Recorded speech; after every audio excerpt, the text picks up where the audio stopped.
It is common for locations that have played host to major military conflict to feature persistent manifestations of ghosts or other such paranormal entities.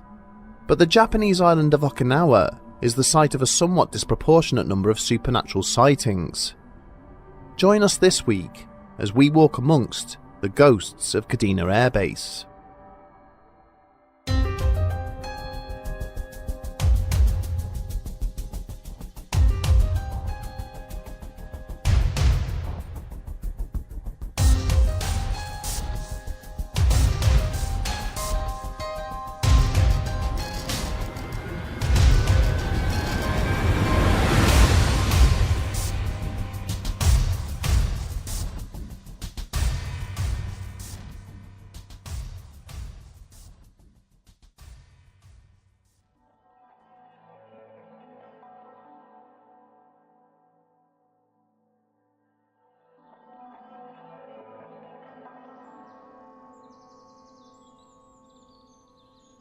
The midday sun was relentless as it beat down on the nursery's play area, much to the jubilation of its occupants, who were out enjoying the remainder of their afternoon break. But whilst the smothering heat appeared to invigorate and energise the children as they raced from one adventure to the next, it seemed to have exactly the opposite effect on the adults entrusted with their care. As she made her way around the restricted patch of asphalt, ensuring that each of the youngsters was sufficiently hydrated, Patsy Schneider was finding it ever more difficult to keep pace with her juvenile charges. Breaking into a brief jog, she managed to catch another minor, and was in the process of applying a liberal covering of sun lotion when something unexpected caught her eye. Over in the far corner of the play area, one of the children had his arm drawn back, and had apparently thrown something up and over the wooden fencing. Finishing her current task, Patsy began to thread her way through the crowded playground, observing the child again picking something up from the ground and tossing it over the fence into the yard next door. Drawing closer to the boy, she recognised him as Angelo Conti, whose father was a senior NCO attached to the 19th Tactical Electronic Warfare Squadron, which had recently deployed to the base. On closer inspection, the items at his feet were the die-cast toy cars he regularly brought to the nursery with him from home, and he proceeded to throw a further two before she managed to reach him. Patsy tactfully questioned the boy, wondering out loud if he would be sad at the end of the school day when he realised that he couldn't get his cars back. Angelo announced that he was giving them to the children who lived next door, as they didn't have any toys of their own to play with. It was a statement which immediately sent a shudder through the young teacher's body. She gently explained to Angelo that he must be mistaken, as there weren't any children next door, and that nobody had lived there for a long time. This statement was met with a warm-hearted smile from the youth, who replied that there was a little boy and a little girl next door, and that they had asked to borrow his toys. As Patsy processed what Angelo was telling her, she was startled by the shrill whistle which announced that playtime was over. Collecting his two remaining cars, the young boy dashed off to the main building, leaving his teacher staring pensively at the wooden fence panelling, which separated the playground from the small neighbouring property. Explaining to one of her colleagues that she would be a minute or two late in rejoining the children, Patsy made her way next door, negotiating the wild foliage which surrounded the boarded-up building. Once she reached the point where she estimated Angelo's cars must have landed, she began to root through the long grass and weeds, hoping to recover them. She had been searching without success for several minutes, when there was a sudden and unexpected noise just behind her. The unmistakable sound of a young girl giggling immediately caused the teacher to stop in her tracks. There was a moment's silence, followed by the sound of two children whispering, only a few feet away from where she was. Patsy turned in the direction the sounds had come from, only to find the overgrown yard completely deserted. There was no place for anyone to hide, and equally, no sign of any children. But a few feet away, directly in the middle of the trail of flattened grass which marked her path across the yard, were Angelo's cars. There were 7 of the toys, all arranged in a perfect circle, pointing inwards to face one another. Realizing that it was impossible for the small boy to have thrown the cars so that they landed in such a fashion, and that someone or something must have arranged them whilst her back was turned, Patsy felt a sickening feeling rising up from the depths of her stomach. As she stared at the toys, she realised that the yard was now eerily silent, without even the sounds of passing traffic or birds noticeable. Ever so slowly, one of the toy cars started to rotate, until it pointed away from the centre of the circle, directly towards her. With a cry of pure terror, Patsy ran screaming from the yard, just another in a long line of people to have experienced something deeply unsettling at the Airbase's most notorious building. On the morning of April 1st, 1945, the United States 10th Army attacked the Japanese island of Okinawa, with the intention of using the location as a staging post to finally bring an end to the Pacific Campaign. The battle which followed would continue for 82 days, and feature some of the bloodiest and most savage fighting of the Second World War. One of the most crucial elements of the American battle plan was the seizure of the Yara Hikojo airfield, which had recently been constructed by the defenders near to the village of Kadena. By the end of the 3rd day of fighting, the badly damaged 1400-metre airstrip was in American hands, and work could begin on restoring it to operational use. Over the next 6 months, Kadena Air Base gradually increased in terms of size and importance to the American forces. Initially used to deploy fighter aircraft in support of further localized operations, it eventually became a key outpost, in preparation for the massive bomber campaign designed to end unyielding Japanese resistance. With the war over following the deployment of atomic weapons, the United States elected to retain the facility, which remains operational to this day. In the years which followed the end of the conflict, a steady and disconcerting number of reports were submitted to the military police in relation to inexplicable incidents which had taken place on the airbase. It soon became apparent to investigators that these issues were centred on one of the accommodation buildings, designated number 2283. It became increasingly difficult to house airmen and their families in this particular dwelling for any length of time, due to the bizarre occurrences that were allegedly taking place there. A number of families reported hearing a woman singing softly to herself around the house, only to find the rooms empty where the voice had been coming from. Sometimes, taps would be found running in the bathroom, despite there being no one inside the house.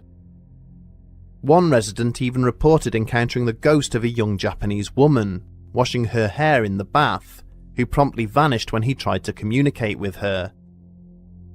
But as disconcerting as these occurrences were, far more tragic events lay in store. During the 1970s, an officer who had recently been posted to the base with his family was housed in number 2283. The man's mental health quickly deteriorated, to the point where he killed his wife and children before ending his own life.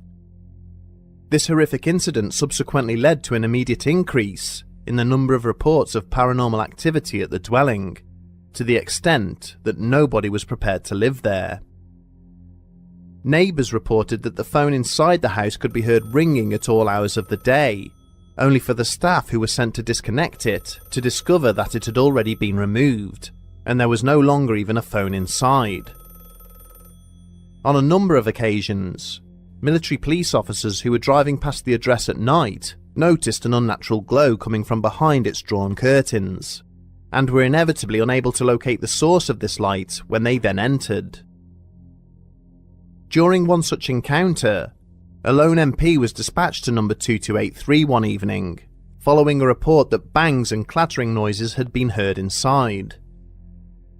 Having entered the address, The soldier was shining his torch around the living room when he realised that there was someone standing next to him, who had apparently entered the room through a solid brick wall.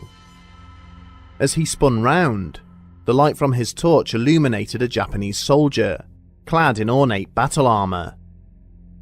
As the samurai's hand dropped down to the sword it wore at its waist, the airman screamed out in horror and ran from the address. His colleagues were quick to make light of his account, until 2 other officers reported having encountered a ghostly armoured warrior traversing the base. Now unable to house residents in the building, the authorities instead repurposed it for storage, but the issues stubbornly persisted. Airmen attending number 2283 to collect supplies reported the sounds of children laughing and running through the rooms. Over time, personnel housed in the surrounding accommodation claimed to have heard similar sounds emanating from the air vents in their houses. Eventually, the staff at the daycare centre, which was located alongside the haunted building, formally requested that it be torn down, as it was allegedly having a negative effect on the mental health of the children in their care. A number of the youngsters told their teachers that they were friends with the children who lived in the house next door, to the extent that their parents refused to let them attend the nursery.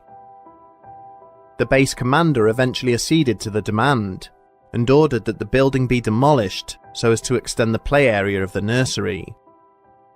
This work would take far longer than planned, however, as the contractors who were allocated the task reported severe nausea and headaches, to the extent that they could not continue with their work. It would not be until 2009 that the cursed residence was finally destroyed, and all trace of it removed from the ground it once stood upon. Kadena is not the only location on the island to be the scene of unsettling paranormal incidents. Camp Hansen, which is situated half an hour's drive to the northeast of the airbase, was constructed during the 1960s and is home to the 12th Marine Regiment. It is built on the site of another airfield which was captured by American forces during the Battle of Okinawa, having incurred heavy losses from Japanese snipers and mortar teams. Not long after the base was completed, a sentry was on duty in the early hours of the morning at the Gate 3 guardhouse during a severe thunderstorm. As he sheltered from the driving rain in the open entrance to the guardhouse, he noticed a Marine dressed in a poncho slowly making his way up towards the gate. Stepping out into the downpour to greet the approaching soldier, he suddenly recoiled in horror. The man was dressed in a blood-soaked World War II-era uniform, with severe facial injuries.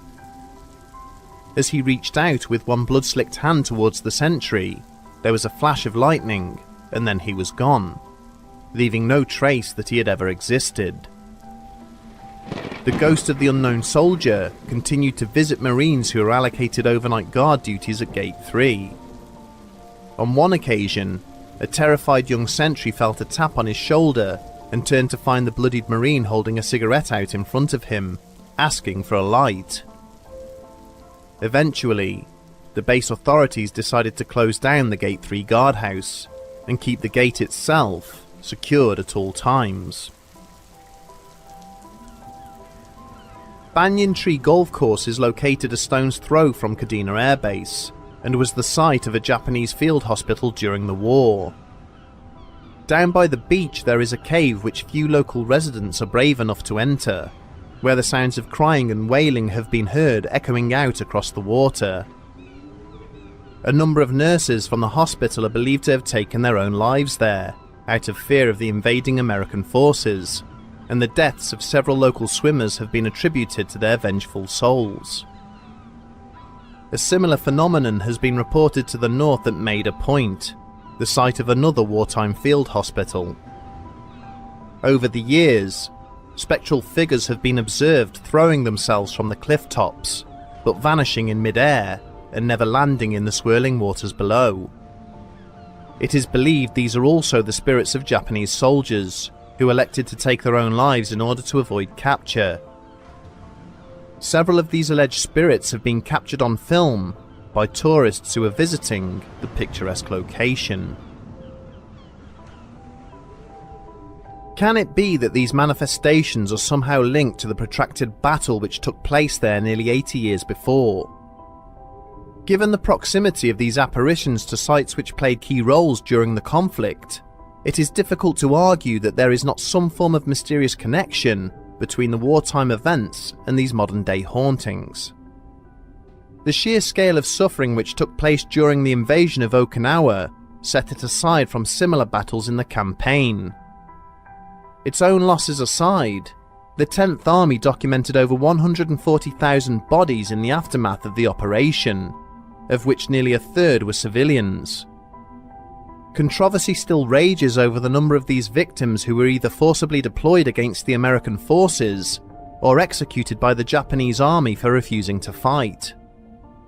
Is it possible that some powerful force was generated as a result of such a large-scale and tragic loss of life, and that it somehow prevents the souls of the departed from leaving the field of battle?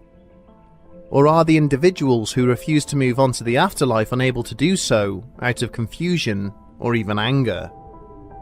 The fact that so many of the witnesses to these incidents are service personnel acts as something of a double-edged sword in terms of their plausibility. On one hand, the stigma and ridicule attached to a professional witness claiming to have encountered a ghost makes it hard to understand why any soldier would make up such a story. On the other, members of the armed forces have something of a propensity to embellish mundane encounters, which then become ever more fantastic with each successive retelling. A certain percentage of these occurrences can be attributed to the mental stresses and strains which naturally accompany the undertaking of military duties so far from home. But the sheer volume and similarity of the Okinawan encounters does seem to indicate that something very much out of the ordinary is occurring there. As always, it is our sincerest hope that whatever force seemingly compels the souls of the wartime dead to remain on this earth eventually frees them and allows them to move on to a place of peace.